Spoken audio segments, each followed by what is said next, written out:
Lockdown की पैदल यात्रा या दोस्तों की छोटी सी गैदरिंग, सुबह का नाश्ता या बच्चों का लंच बॉक्स, पार्ले जी ने हमेशा हमारा बखूबी साथ निभाया है। लेकिन आप में से बहुत कम लोगों को ही पता होगा कि 5 रुपए में मिलने वाले इस बिस्किट ने हजारों लोगों की नौकरियां भी बचाई हैं। और इस कारनामे की वजह से लोगों के दिलों में पार्ले जी की इज्जत और भी ज्यादा बढ़ गई है। अब क्या है पूरा मामला, आइए इस वीडियो के अंदर हम डिटेल में जानते हैं।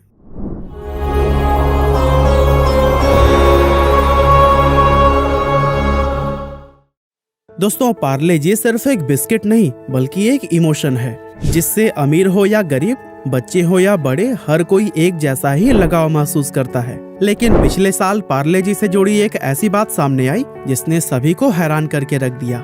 असल में हुआ यूं कि उड़ान ने जब पार्ले जी कंपनी से उसकी बिस्किट्स खरीदने चाहे तो अपने बिस्किट्स बेचने से कंपनी ने साफ इनकार कर दिया। अब भाई ये उड़ान क्या है और इसने पार्ले जी के ऊपर केस क्यों कर डाला?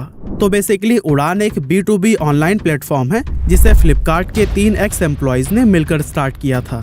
ये प्लेटफॉर्म इंडिया के होलसेलर्स, ट्रेडर्स और दुकानों को सीधा मैन्युफैक्चरर से जोड़ने का काम करता है।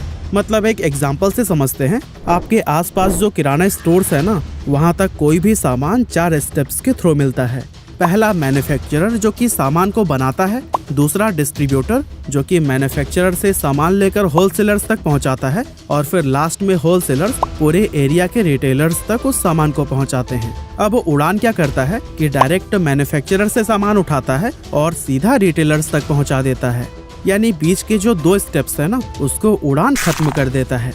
वैसे ये आइडिया बुरा तो बिल्कुल भी नहीं है, इसीलिए उड़ान आज के टाइम पर एक फास्टेस्ट ग्रोइंग यूनिकॉर्न स्टार्टअप्स में से एक है, जहां इस प्लेटफॉर्म पर लाखों प्रोडक्ट और बिजनेसेस इससे जुड़े हुए हैं। लेकिन हैरानी की बात तो ये है कि इतने बड़े पोर्टल पर पार्ले जी अवेलेबल ही नहीं था, जो कि देश के हर कोने में बहुत ही आसानी से मिल जाता है। इसीलिए उड़ान ने पार्ले से कांटेक्ट किया और उसे ऑफर दिया कि हम आपके प्रोडक्ट को डायरेक्ट आपसे खरीदकर सीधे रिटेलर्स तक पहुंचा देंगे, जहां बीच में किसी भी तरह का मिडलमैन नहीं होगा और ना ही उन्हें कुछ कमीशन देना पड़ेगा।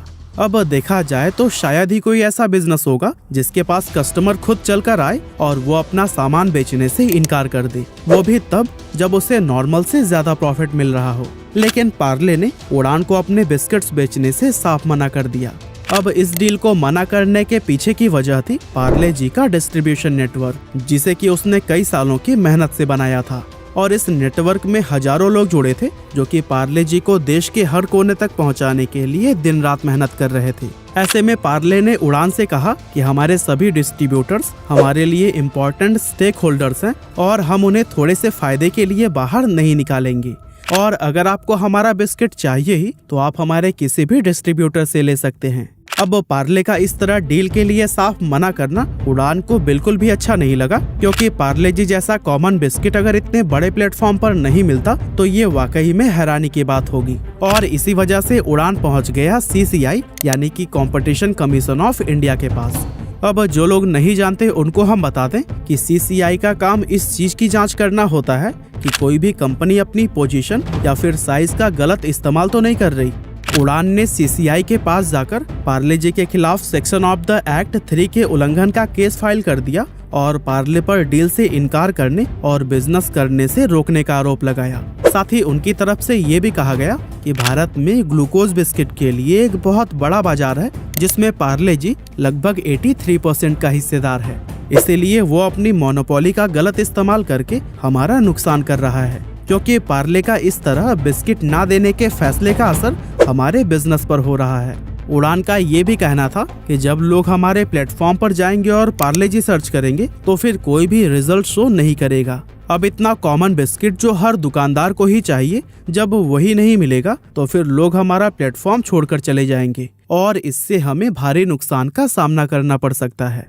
अब इन एलिगेशंस का जवाब पार्ले जी ने यह कहते हुए दिया कि हमारा टोटल बिस्किट कैटेगरी में सिर्फ 27% मार्केट शेयर है, इस वजह से यहाँ पर कोई मोनोपोली वाली बात तो है ही नहीं। साथ ही हमने उड़ान को बिस्किट खरीदने से नहीं रोका है, बल्कि उनसे यह कहा है कि बिस्किट चाहिए तो वो हमारे डिस्ट्रीब्यूटर से ले लें, जैसा कि बाकी बिजनेसेस इतने सालों से करते आ रहे हैं। अब इस मामले को सुनने के बाद से कंपटीशन कमीशन ऑफ इंडिया ने यह फैसला सुनाया कि टोटल बिस्किट कैटेगरी में 27% का मार्केट शेयर होने की वजह से ये बिल्कुल भी नहीं कहा जा सकता कि पार्ले जी के पास मार्केट की पावर नहीं है। लेकिन ब्रिटानिया, ITC और पतंजलि जैसे कई सारे ऐसे ब्रांड्स भी मौजूद हैं जो कि इसको टक्कर दे रहे हैं और इसी वजह से पार्ले जी की मोनोपोली से इनकार किया जाता है।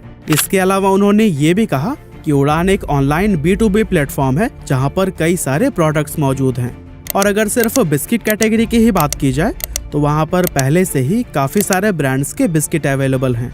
ऐसे में उड़ान पार्ले के प्रोडक्ट्स पर पूरी तरह से निर्भर नहीं है और ना ही ये उसके लिए एक मस्ट स्टॉक आइटम है। इसीलिए अगर पार्ले चाहेगा तो अपना प्रोडक्ट डायरेक्टली सेल करेगा और अगर नहीं चाहेगा तो ऐसे में उड़ान को ये बिस्किट डिस्ट्रीब्यूटर से ही लेने होंगे। इस तरह से उड़ान ये केस हार गया और पार्ले जी की जीत हुई। अब जिस तरह से पार्ले ने अपने फायदे के बारे में न सोचते हुए डिस्ट्रीब्यूटर्स के हक में लड़ाई लड़ी, इस कंपनी ने एक बार फिर से पूरे भारत का दिल जीत लिया और शायद यही वजह है कि आज ये दुनिया का सबसे ज्यादा बिकने वाला बिस्किट ब्रांड है और मार्केट में हजारों तरह के बिस्किट्स होने के बावजूद लोग पार्ले जी को अपने दिल के बेहद करीब मानते हैं।